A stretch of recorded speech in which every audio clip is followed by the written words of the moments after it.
Hello guys! Magandang hapon sa inyo lahat. This is your guest Mamasagot channel. A faith healer, also matarder. So ngayong hapon na to, tignan natin sabihin sa iyo ng ating mga gabay. So this is a monthly gabay for the month of May 2025 for the sign of Gemini. So Gemini, welcome sa my channel. Ano kayang messages, advices, and spirit guides ang ating masasaga for today's video? Kanina kayang energy or kaganapan sa buhay ng mga Gemini ang ating mga gilap. So guys, this reading is a general reading lamang, hindi lahat makaka-resonate. Kunin lamang po ang makaka-relate sa inyo and comment down below kung kaninong energy ang ating nasagap. And because don't forget to like and subscribe my channel and notification bell for more videos update kasi maraming salamat po sa mga walang sawang pagsuporta sa aking channel, lalong-lalo na ang hindi nag-skip ng ads na way pagpalaing kayo ng Diyos at may kapal, siksik liglig na umapaw na biyayang manambalik sa inyo. So let's see guys, what is the messages, advice ng ating angel spirit for the sign of Gemini. So let's see and watch this. Ano kaya kaganapan sa buhay ng mga Gemini ang ating mga hagilap? Tuklasin at bubulabugin natin. Angel spirit, please give information po. Okay, so this is something the Sun card. There is something a pure positive outcome. Magiging maganda ng kalalabasan dito. Magbubukas sa panibagong pintuan para sa iyo, no? Sa bagong simula, pag-asa, no? At maaaring may mga bagay na magliliwanag talaga sa iyo dito sa lahat ng tanong mo. Maaaring bibigyan kasagutan na. And this is something the Nine of Cups, a wish fulfillment. At matutupad din yung mga bagay na kahilingan mo. Yung matagal mo nang gustong mangyari, maaaring mangyari na. Yung maaaring matagal mo nang ginustong makukuha mo na. And because this is something that the magician for desires into reality. There's something manifestation. No? Iba pa rin yung nagagawa ng power of manifesting. So, talagang kailangan mo magpursige, no? Magpatuloy sa ginagawa, magtiyaga. No? Kailangan mong magpatuloy ng hindi pa bago-bago yung iniisip mo. Kailangan, kumbaga, on point. No? Ano ba talaga gusto mo? Ano ba talaga yung plano mo? Just do it. No? Continue what you're doing. So, there's something the King of Swords, no? Stop the pattern. Putulin mo. Alisin mo yung magbibigay balakid sa pag-abot ng pangarap mo. No? Ano man yung mga bagay na magsisilbing panira sa eksena, ay ngayon palang putulin mo na. And this is something the Six of Swords with the transition. Unti-unti kang palalayain. Unti-unti kang rin makakalaya, no, sa mga negativities na yan, no? Meron transition and there's something a transformation that leads you something development, no? May mga bagay na magde-develop na rin sa'yo, may mga bagay na unti-unti nang makakawala sa lungkot, mga pinagdaanan, and there's another cause with an offer, may proposal, some of you may romantic proposal, promotions, and this is something an offer with a high level of commitment. Now, so let's see what is the Sun card. The Sun card represents with the Page of Cups. Listen to your intuition, no? Hindi ka ililigaw ng gut feeling mo. Hindi ka ililigaw ng mga gabay mo. Your inner voice is here. Now, at the same time, kumbaga makinig ka sa iyong mga gabay, no? May mga bagay na makikita ka dito. Yun yung kailangan mong mag-take ng actions, no? Yung visions mo, predictions mo, it's real. And this is something the Eight of Coins represent the focus. Mag-focus ka sa ginagawa mo. Kung gusto mo matupad yan, huwag kang magpapadistract. Mag-concentrate ka. What is the Magician? Represent guys with the Ten of Pentacles. No, magkakaroon ka ng long-term success and long-term investment. Tulad din sinasabi ng Magician, kumbaga there's something, a power, no? Power of yours, something na parang you can create your situation. No, and you have the power to change it. No, kayang-kaya mong baguhin yung mundo ginagalawan mo. No, you're also creator of your own life. Diba? Kayang-kaya mong pagandahin, sirain yung buhay mo. Kaya nasa sa'yo yan kung paano mo pa iikutin ito. There's the full card na magtiwala at maniwala ka sa sarili mo, sa ating pangumay kapal na may proseso at progresong nangyayari sa buhay mo. No, may mga bagay dito na kailangan mo lang alisin muna. No? For a meantime, kailangan putulin mo to yung mga bagay na alam mong hindi nakakatulong for you. No, yung luho, bisyo, ano man yung mga bagay na makakasira. Na maging wise ka for a meantime, ganon. And because this is something the case of sorry the breakthrough at magtatagumpay ka. Na may mga bagay na unti-unti ka babaguhin dito. Na dahil din sa kagustuhan at pangarap mo, na ano man yung mga bagay na gusto mo mangyari sa buhay mo, aalisin ka dyan sa mundong ginagalaw mo, sa sitwasyon na sasadlakan mo. Diba? So, let's see what is the Knight of Cups. Iba yung may pangarap ka eh. Iba yung may gusto kang mangyari. Diba? Iba yung nagbibigay ng motivation and of course, confident sa buhay mo. And this is something the Six of Wands for victory is yours. Magtatagumpay ka. No, kailangan mo maniwala sa sarili mo. May mga offer. There's something in blessedness, guys, offer. Or sinasabi nila, God will provide, diba? Kumbaga may mga tulong ng ating gabay na magtatagumpay ka, pero kailangan mo tulungan yung sarili mo. Ganon. So, let's see what is the initial messages tayo with the Sun card because the Page of Cups. Reverse with the Ten of Swords. Some of you maliliwanagan ka na at magkakaroon ka ng something, conclusion or hinala or kumbaga vibrations, no, nararamdaman or pag mararamdaman mo yan kung sino yung tumatraidor sa'yo. Sino yung mga taong negative or toxic sa paligid mo na kailangan mo nang linisin. Na kailangan mong alisin. What is the Knight of Cups because the Eight of Coins? Represent, guys, with the Page of Swords. Now, being curiosity. So, kailangan tuklasin mo, alamin mo muna, no? Kung itong tao na to ay makakatulong ba sa'yo, itong tao na to ay it's good for you, talagang kumbaga hindi makakasira sa plano mo, na mag-focus ka, na kilalanin mo, tuklasin mo. No? At the same time, kailangan mo ditong maging mabusisi. No? And this is something, the Wheel of Fortune with a good luck and destiny is yours. No? Talagang nasa palad mo na magiging maganda ang takbo ng buhay mo. No? Magiging maganda ang takbo ng eksena mo, magtiwala ka. No? Maniwala ka sa sarili mo, maniwala ka sa ating pangumigapal na magkakaroon ka ng pangmatagalang sitwasyon. No, nasa isayi lang yan kung paano mo ito babaguhin, paano mo ito pangahawakan, paano mo ito pangangatawanan. No? So, let's see what is the initial messages tayo. With the King of Swords because the Full card. So, represent with the World card. Some of you magkakaroon ka talaga ng trouble. No, there is a lot of success coming in for you. And there's a lot of accomplishment. There's something wealth, ng abundance, prosperity, na magtiwala ka, nasa tamang proseso ka, pero kailangan may alisin ka. No, nakikita ko dito maging wise decision, ganun, maging matalino ka sa decision mo, maging matalino ka sa lahat ng gagawin mo. No, what is the Six of Swords? Because the Ace of Swords. There's a judgment. Pinapaalalahanan ka na kailangan mo na makalaya dyan. Makaalis dyan sa sitwasyon mo. It's a very toxic. What is the Knight of Cups? Because the Six of Wands. Represent with the Four of Coins. No? Saving money, protection at pangalagaan mo yung grounds mo, even your territory, even your finances. No, maraming offer na paparating, pero kailangan mo maging wise.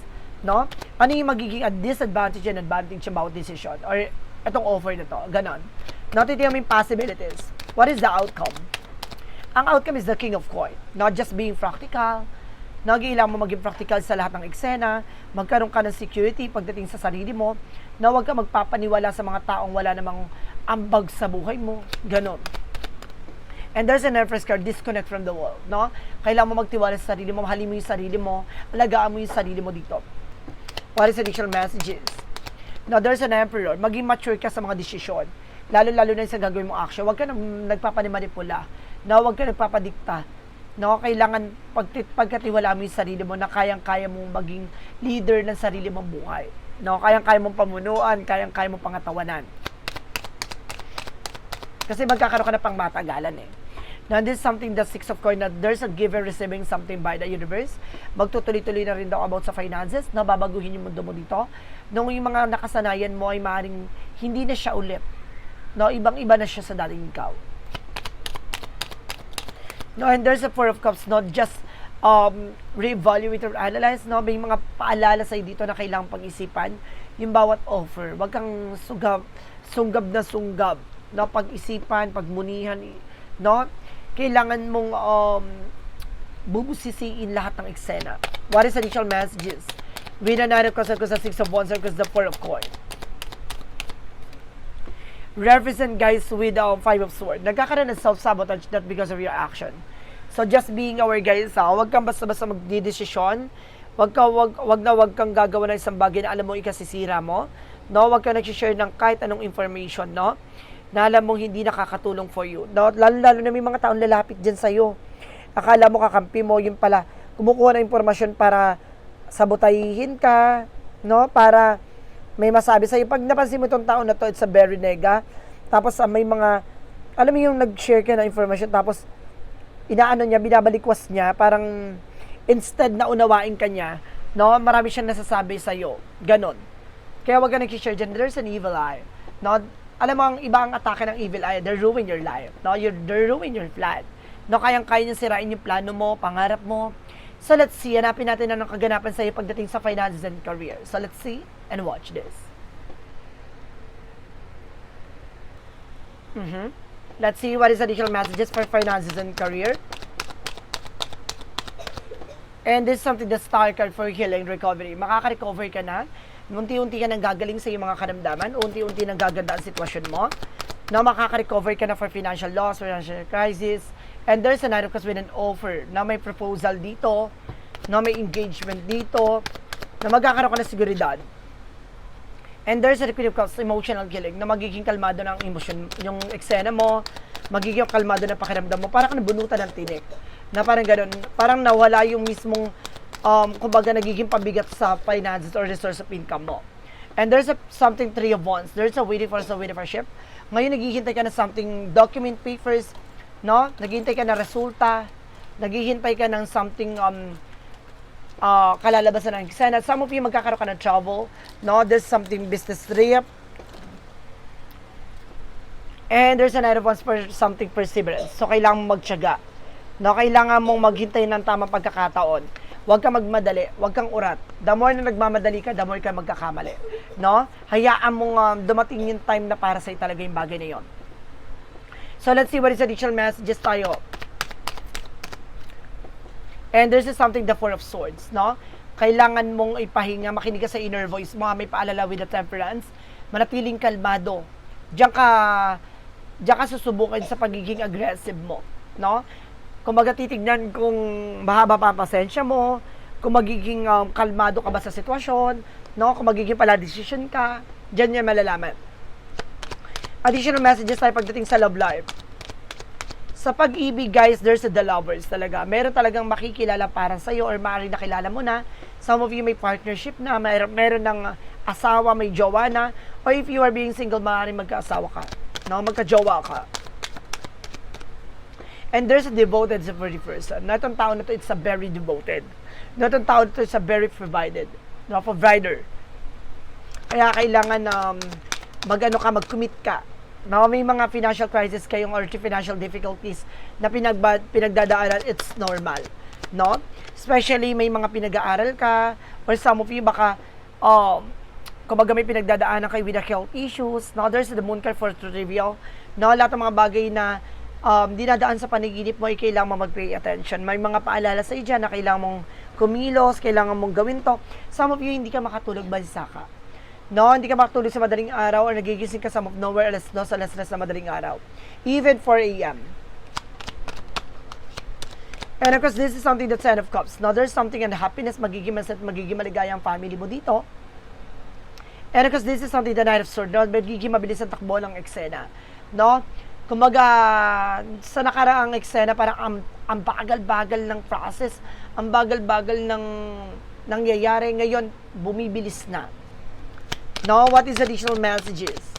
Pagdating sa kalusugan, there's a Six of Cups. Oh my God, meron talaga dito guys na meron kang nararamdaman sa nakaraan or maaaring naitakot ka na kailangan mong alisin. Now, there's a Knight of Coins, something of blossoming. Maaaring lalago at lalakas ang iyong finances. Magiging maganda na takbo ng iyong pagkakaperahan. And there's a Two of Wands by choices. Napiliin mo yung mga bagay na makakatulong lang sa kalusugan mo. Now, more on veggies ka. Kumain ka ng mga masusustansya, especially ng ampalaya. More on ampalaya ka ngayon. Hindi kasi sinasabing bitter ka, Churchies. Kailangan mo dito kumain ng masusustansya. No, and of course, pinapakita dito na kaya hindi ka makatulog kasi mababa ang magnesium mo. Kaya kailangan mo kumain ng mga prutas, no? Especially yung tawag dito, avocado, ubas, yan ang makakatulong for you. And there's a chariot with an action and movement, no? Pero yung wag maasim, ha? Alala ko lang. Kasi nakaka-bloated yan. And there's a chariot with a something an action and movement. So, kailangan mo kumilos, gumalaw, no? Maging mature ka pagdating sa finances, no? Wag mo sayangin yung pera mo sa mga walang katuturang bagay kasi kaya yun sa bagay na i-stress ka, no? And there's the King of Wands. Look at the bigger picture. Lagi mo titingnan yung magiging posibilidad, no? Yung kalalabasan ng eksena. So let's see, hanapin natin yung kaganapan sa'yo with the magical fairy messages. So let's see and watch this. Okay, so let's see what is the magical fairy messages. Represent what? With the magical fairy messages, your desire is within reach. No, yung mga pinapangarap mo, yung gusto mo mangyari, maaring malapit mo na makuha, mata mo. No, may mga bagay dito na maaring pumabor na sa'yo. And do some research, no? Kailangan mong pag-aralan, unawain, no? Kailangan mo may mga bagay na matutunan. And this is something, practice. Enhance your ability and polish your skills. No, kailangan mo palawakin at palawigin ang iyong self-confidence. No, para na sa ganun magtagumpay ka. Isa sa bagay na nagbibigay balakid dito yung takot mo. Pangamba mo. What is the yin and yang oracle card? Represent what? And of course, there is something anoto with a harvest moment na mag-harvest ka talaga dito at the end of that time. Then of course, this is something ficate na mag-ingat ka sa mga nagbabalat kayo, sa mga nagpapangga, sa mga taong pinipilit ng kumbaga kumuha na informasyon sa'yo, mag-ingat ka. And this is something you trust, the timing. So, kailangan mo magtiwala with the perfect timing. Huwag kang magmadali, no? Kumbaga, magtiwala ka sa nangyayari ngayon. Let's see what is the synchronicities represent what. And there's a soulmate, no? Maring soulmate kayo na person mo. At the same time, there's a gather. Ooh, ibig sabihin dito, guys, no? Talagang pinapakita na maaaring magiging malagkit na ang swerte sa'yo. No, maaaring talagang didikit na siya, magiging maganda na takbo ang sitwasyon. And this is something, a river with a flow. Dadaloy na to. No, this is something, parang, ang daloy niya is steady and flow talaga, no? And there's something lost. No, may mga bagay na marunong ka dapat mag-appreciate ng mga bagay na nawawala or inaalis sa buhay mo. Additional messages with the synchronicities. And there's a snake, no, with a shape shifter mimicking. No, mag-ingat ka sa nagbabalat kayo. No, may mga taong lalapit sa iyo, no, may mga taong kung susubukan ng tiwala mo ulit, mag-ingat ka, no? Kasi yung mga bagay na yan o tao na yan, sinusubukan lang kung mauuto ka ulit. No? And there's a family security. Maging secure ka pagdating sa family. No? Or maaaring isa sa family mo ang nag-traitor sa'yo. And there's something na social media with a keeping tabs. No? Some of you nag-i-stalk to by social media. And there's a secret bearer. No? Meron ditong may lihim na may gusto sa'yo. May lihim na may tama sa'yo. Well, what is the money move oracle deck with the money matter? Let's see. And there's something foresight na maraming passive sa ang ating angel spirit. No? Pay attention to things that are important to ensure wealth. No? Kung gusto mong maging masagana pamumuhay mo, ngayon pa lang tignan mo na kagad yung magiging posibilidad. No? Yung advantage and disadvantage ng bawat situation, even your actions. What is that eagle's number represent what? 1660 with the adjustment. So, kailangan mo mag-adjust. No? Masyado ka nang nagtiwala at nauto at talagang tinraidor at talagang niloko. No? Kaya ngayon mag-adjust ka na. Your level of self-control is sufficient to make things right. On the horizon is the possibility of beginning a new romantic or platonic friendship, as well as chance to begin life anew with the person from one past. Everything will fall to pieces. So see, matuto ka na sa nakaraan, no? Huwag ka na ulit magpapauto dahil may bagong eksena dito na dating sa buhay mo. And there's a clarifying for love situation.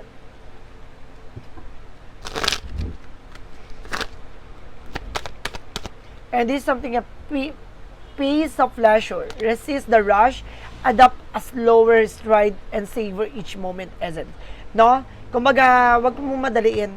Na-enjoyin mo yung bawat moment na nangyayari sa iyo ngayon. No? Dahil magiging kwento na lang yan. 'Di ba? Lahat ng bagay naman kailangan natin pagdaanan eh. Kailangan mo lang talagang namnamin ngayon.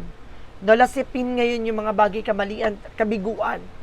Para na sa ganun, hindi na ulit maulit. 'Di ba? Matututo ka na sa leksyon. What is the clarifying for life situation?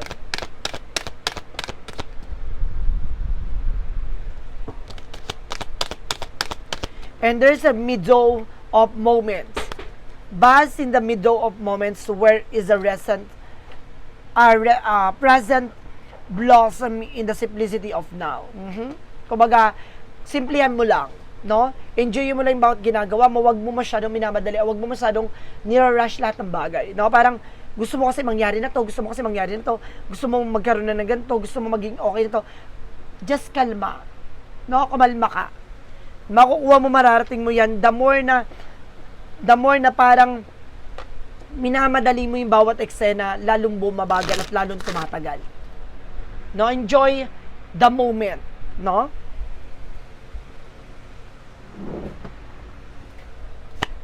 What is the what lies beneath when a hidden future? And there's a putting on a show, no?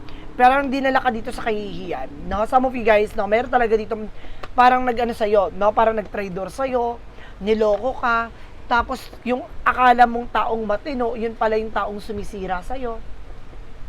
And there's a part of the light, represent what? Tapos ngayon sinisiraan ka na, diba? What is the part of the light, represent what? And love myself. So, kailangan mo mahalin yung sarili mo. No? Masyado ka nang nagmahal ng ibang tao, ng mga tao sa paligid mo, at tinutukan mo sila, ngayon tutukan mo na yung sarili mo. I choose to see myself as a novel, beautiful, and positive. My true wealth lies in my natures and limitless potential. I recognize that I am being of the light, and I allow myself to shine brightly, embracing the fullness of who I am. So, ngayon tinatanggap mo na yung sarili mo, even your flaws. No, yung mga pangit sa'yo, yung mga bagay na alam mong kumbaga nakatago sa sarili mo, yung mga bagay na kinikip-kip mo, yung mga bagay na hindi mo kasi inuuna yung sarili mo, gato ganyan. Kumbaga ngayon tatanggapin mo na, mamahalin mo na, aalagaan mo na yung sarili mo. And there's a shadow work, represent what?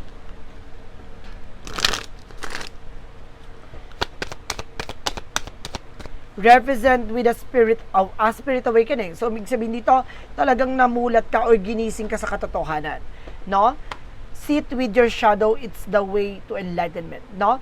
Tingnan mo yung mga bagay na nangyari sa'yo. Yung mga takot na yan, no? Yan yung naging multo na nakaraan na kailangan mong harapin. Na yung mga multo na yan, yung magsisilbing liwanag sa'yo. Diba? Tulad na nasa dilim ka, na nakikita mo yung anino mo. No? Yun pala, sarili mo lang yun. Ibig sabihin dito, no, na nasa dilim ka, na tinatatakot ka dahil lang din sa mga gawa mo. 'Di ba? Walang pinagkaiba yan sa anino mo eh. Na nakikita mo na parang, oh my God, may nakatayo or may nakaano sa likod ko or something like that. O sa, meron nakabantay sa akin kato ganyan. Hindi mo alam, sarili mo lang yung tinatakot mo. No, yung pinakakalaban mo dito, yung sarili mong multo. No, yung takot at pangamba mo na kailangan mong harapin. Kasi yun yung mga bagay na magliliwanag para sa'yo. Magiging daan yun tungo sa kaliwanagan. So, there's something, a yes or no pick a card. Malalaman natin dito yung magsisilbing kasagutan sa tanong mo. Now, pwede kang mag-question dito at pumili ka ng sagot sa mga tanong mo with a 1 or 2 or 3. Okay? So, let's see. And watch this. Okay? So, there's something, a pick a card, yes or no. No? Let's start na tayo with the number 1.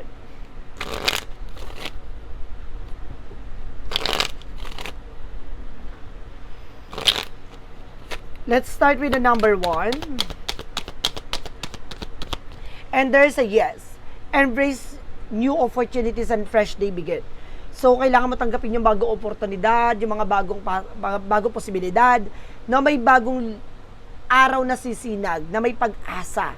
No, may bagong eksena na nabibigyang muka ng pagbabago sa buhay mo. 'Di ba? Huwag kang matatakot, handa ka dapat magsimulang muli. No, there's something I know, cannot break the ice, chilly reception blick, no? Kumbaga hindi mo na kailangan pang kumbaga piliting ilaban. No, pilitin kumbaga basagin yung isang eksena para lang masunod yung gusto mo. No, hayaan mo siyang mangyari. Hayaan mo siyang matupad mo ng kusa, no?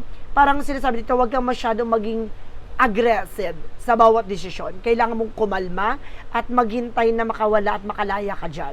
Huwag kang magmamadali at huwag kang urat. No, number 3. Let's start with let's proceed with the number 3.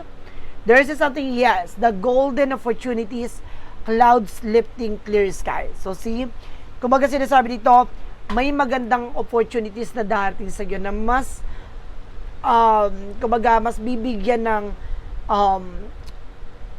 kumbaga kaliwanagan, no, bibigyang pag-asa na may liliwanag, na may babagong eksena sa buhay mo. Na parang sinasabi dito na akala mo na parang ang labo-labo na parang mawala ng pag-asa, pero huwag kang mag-alala. No, meron pa palang magandang igaganda pa yung sitwasyon mo at may babago pa pala. So guys, this is the monthly gabay for the month of May 2025 for this sign of Gemini. So Gemini, maraming salamat for this wonderful reading. So once again, this reading is a general reading naman, hindi lahat makaka-resonate. Kunin lamang po makaka-relate sa inyo and comment down below kung kaninong energy ang ating nasagap. And of course, don't forget to like and subscribe my channel and i-click bell for more videos because maraming salamat po sa mga walang sawang pagsuporta sa aking channel, lalo-lalo na ang hindi nag-i-skip ng ads na huwag pagpalain kayo ng Diyos at may kapalisiksik, liglig, nag-uumapaw na biyayang manong balik sa inyo at maraming salamat po. And see you in the next video. Bye-bye and mabush!